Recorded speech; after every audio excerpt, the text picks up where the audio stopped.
अस्सलामुअलैकुम dear student, कैसे हैं आप सब। उम्मीद है कि आप सब ठीक होंगे।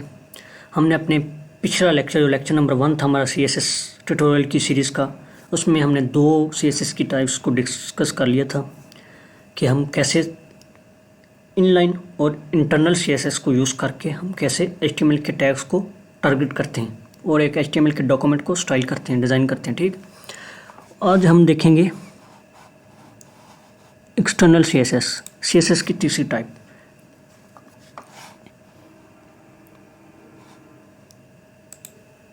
मैं नोटपैड को नहीं ओपन करूँगा, मैं करूँगा VS।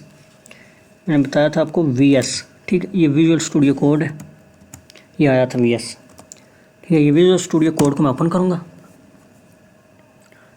ठीक है। ये मेरा VS कोड ओपन हो गया, ठीक है। ये मेरा पहले प्रोजेक्ट ओपन हुआ है इसमें चैट एप्लीकेशन का, इसको मैं रहने देता हूँ। मैं न्यू फोल्डर ओपन फोल्डर कर लेता हूँ। मैंने फोल्डर बनाया डेस्कटॉप पे CSS ट्यूटोरियल के नाम से, ये हो गया। ये फोल्डर मेरा CSS ट्यूटोरियल के नाम से, इसके अंदर मेरी सब फाइल जो है ना, पिछला जो इंट्रो था लेक्चर का, जो इस सीरीज़ का इंट्रो था वो भी इसमें पड़ा हुआ है, और जो मैंने एक यूज़ की थी इंटरनल CSS, ठीक है, वो भी पड़ी हुई है, ठीक है। ये मेरी CSS जो इंटरनल CSS, ये इंटरनल और ये इनलाइन। मैं इसका नाम चेंज कर देता हूँ क्योंकि आपको ये मेरी इनलाइन, ठीक हो गया। इसको मैंने ओपन नहीं करना ना, मैंने इसको करना है क्योंकि ये मैंने समझा दी थी आपको। मैं अब इसके अंदर ही एक न्यू फाइल क्रिएट करता हूँ, ठीक है। मैं उसे कहता हूँ एक्सटर्नल,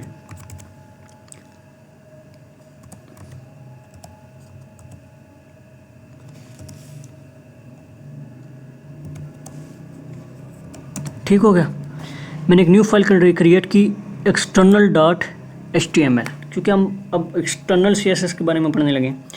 अब इसका फ़ायदा देख लें आप कि वो उधर देखें कि नोटपैड में हम पूरा हमें HTML का एक स्ट्रक्चर खुद टाइप करना पड़ता था। इधर मैं शिफ्ट और ये एक्सक्लेमेशन का साइन दबाऊंगा, ठीक है। ये हमें बता रहा है इमिट एब्रीविएशन। जब मैं इस पर क्लिक करूँगा, एंटर करूँगा, और ये हमारे पास एक HTML की बॉयलर प्लेट तैयार होकर सामने आ गई, ठीक है। हमारा ये टाइम बच गया, ठीक है। अब मैं इसे क्या कर दूंगा, नाम दे दूंगा एक्सटर्नल CSS, ठीक है। अब एक्सटर्नल CSS को क्या करना है, हमने कैसे समझना है। एक्सटर्नल CSS को हम यूज़ करते हैं कि हम एक HTML का हमारा डॉक्यूमेंट, एक फ़ाइल अलग होती है, CSS की हम एक अलग फ़ाइल बनाते हैं, ठीक है। और उस CSS फाइल को हम HTML के डॉक्यूमेंट के साथ लिंक करते हैं, ठीक है।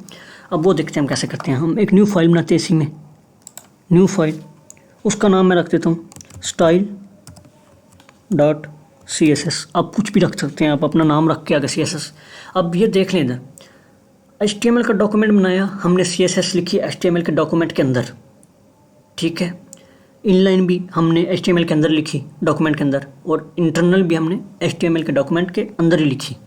तो हमने टाइप क्या रखी, .html, ठीक है। अब हम यूज़ करने लगे एक्सटर्नल CSS कि मतलब हमारा HTML की एक फ़ाइल अलग होगी और CSS की फ़ाइल अलग होगी। हम CSS की फ़ाइल को HTML की फ़ाइल के साथ लिंक करेंगे। तो इसके लिए हमें CSS की एक न्यू फाइल चाहिए। उसके लिए हम क्या करेंगे, HTML के फाइल के लिए हम .html लिखते थे और CSS के लिए हम .css लिखेंगे, ठीक है। ये मैंने style.css नाम रख दिया इस फाइल का, ठीक है। आप कुछ भी रख सकते हैं।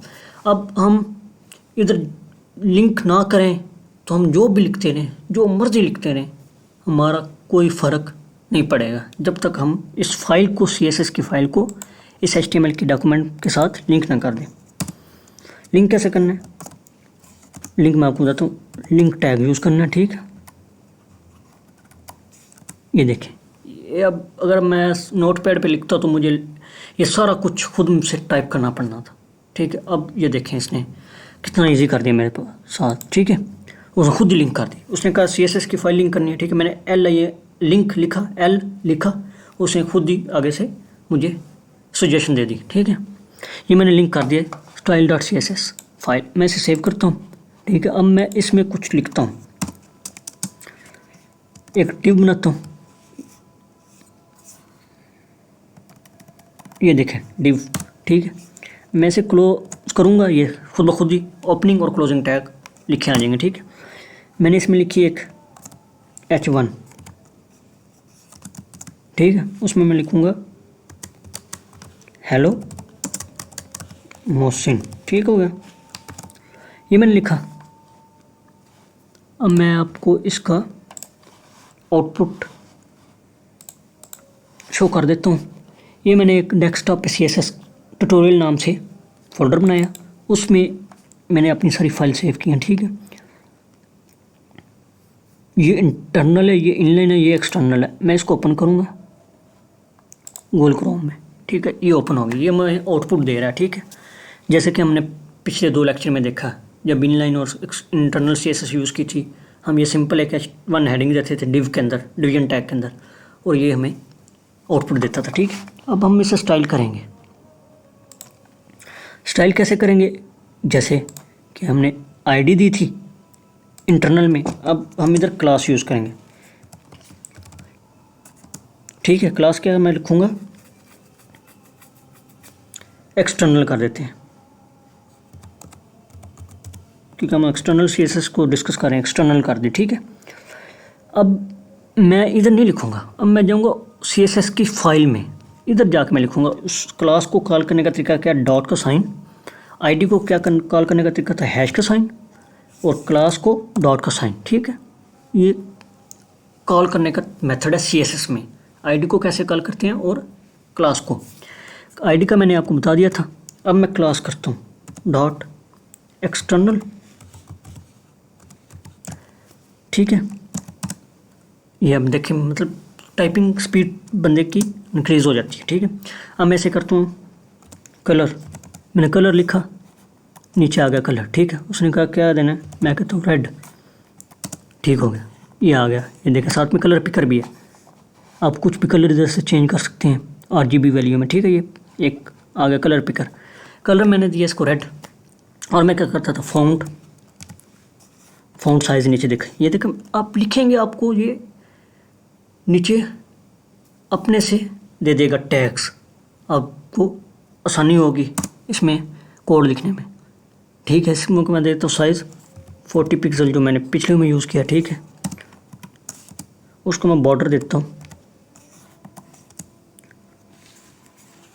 3 पिक्सल, सॉलिड लिखा, सॉलिड आ गया, ठीक है। ब्लैक लिखूँगा, ब्लैक आ जाएगा, ठीक। ये देखें कोडिंग करने का मज़ा तो आया ना। ये होता है एडवांस कोड एडिटर यूज़ करने का फ़ायदा। अब ये तो हो गया, ठीक है। अब हम इसकी आउटपुट देखते हैं कि ये कितना करने से क्या हुआ, हमारा कोड काम कर रहा है कि नहीं करेगा। क्यों, क्योंकि मैं अभी लिंक देखते हैं, लिंक किया सी क्लास एक्सटर्नल, स्पेलिंग देखने जो क्लास के लिखने वही डॉट एक्सटर्नल, ठीक है। ये हमारा ठीक है। लिंक देखते हैं, लिंक स्टाइल से href स्टाइल डॉट CSS, ठीक है। स्टाइल डॉट CSS, मैं इसे दोबारा टाइप करके देखता हूँ।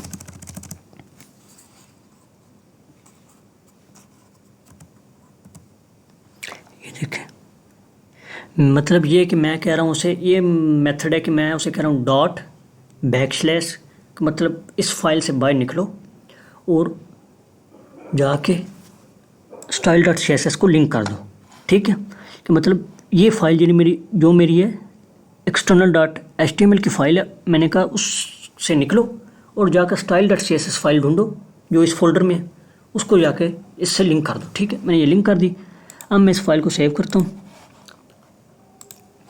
और मैं इसको रिफ़्रेश करता हूँ। ये देखिए ये आ गया, ठीक है। पहले इसलिए काम नहीं था कर रहा क्योंकि मैंने लिंक नहीं था ठीक किया। अब मैं और जा करता हूँ, और मैं क्या करता था, अलाइन टेक्स्ट अलाइन, ये देखें टेक्स्ट लिखा TE लिखा, उसने आगे से प्रॉपर्टीज़ आपको और दिखा दिया, आप जो मर्ज़ी यूज़ करना चाहें कर सकते हैं, ठीक है। टेक्स्ट लाइन सेंटर, अब मैंने सेंटर लिखा भी नहीं, उसने खुद मुझे चॉइस दे दी, कि सेंटर करना है, एंड करना है, जस्टिफाई करना है, लेफ़्ट करना है, राइट करना है, स्टार्ट करना है, ठीक है, जो भी है आप मैंने सेंटर करना है, ठीक है। मैंने एक सेंटर चूज़ कर ली, सेव की, रिफ्रेश किया और इसे ये किया, बूम बूम गाइस, ये देखें सेंटर में आ गया। ये थी CSS की टाइप्स। और इसके साथ साथ मैंने आपको ये भी बता दिया कि आईडी को कैसे यूज़ करते हैं और क्लास को कैसे यूज़ करते हैं। ये आपको तब तक समझ नहीं आएगी जब तक आप इसकी मेरे साथ साथ प्रैक्टिस ना करें, ठीक है। आप प्रैक्टिस करेंगे साथ साथ, इंशाल्लाह आपको मैं इतने ईजी मेथड में समझाऊंगा कि आपको वेब डिज़ाइनिंग मुश्किल लगेगी नहीं, ठीक है। इतनी ईजी लगेगी कि आप आसानी से वेबसाइट एक डिज़ाइन कर सकते हैं, ठीक हो गया। अब ये था हमारा एक्सटर्नल CSS, ठीक है। ये भी फाइल में आपको, ये कोड मैं आपको प्रोवाइड कर दूंगा, ठीक है। ये सारा कोड आपको मिल जाएगा, आपने टेंशन नहीं लेनी। आप बस जो मेरी वीडियो देख रहे हैं वो साथ साथ प्रैक्टिस करें, ठीक है। ये प्रैक्टिस से काम आएगा, वैसे आपको कोई समझ नहीं इसकी आएगी। जब जब आप साथ साथ प्रैक्टिस करेंगे आपको ये बहुत ईजी लगेगा, ठीक है।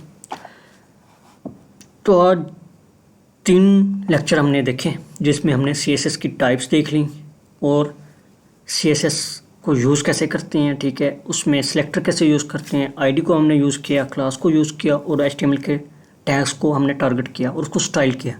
ये देखें, ये आप HTML के अंदर भी लिख सकते थे, उसके अंदर टेबल बना के मैंने आपको बताया सारा कुछ। HTML की जो मेरी प्लेलिस्ट है उसको आप देखें जाके पीछे, उसमें मैंने सारे बताए ये प्रॉपर्टीज़ कैसे, कलर की कैसे यूज़ करते हैं, फॉन्ट को कैसे यूज़ करते हैं, सेंटर को कैसे यूज़ करते हैं, अलाइन टेक्स्ट, ये सब कुछ मैंने बताई हुई है। आपको ये समझ आ जाएंगे, ठीक है। और अगर नहीं भी समझ आ रही, जो न्यू है वो मेरे साथ साथ देखते हैं, वो यहाँ पे समझ आ जाएगी। जिन्होंने CSS को देखना है, समझना है, वो मेरे इस ट्यूटोरियल को देखते हैं, ठीक है, उनको समझ आ जाएगी, ठीक है। आज तक के लिए इतना ही, इजाज़त दीजिए, अल्लाह हाफिज़। अब हम नेक्स्ट लेक्चर में मिलेंगे और अब हम थोड़ा सा एडवांस जाएंगे, ठीक है। अब हम थोड़े से वेबसाइट को देखेंगे कैसे बिल्ड करते हैं, कैसे हम उसको डिज़ाइन करते हैं, ठीक है, कैसे कैसे हम पार्ट्स के साथ हम चलेंगे, ठीक है। आज तक के लिए इतना ही, अल्लाह हाफिज़, दुआओं में याद रखिएगा।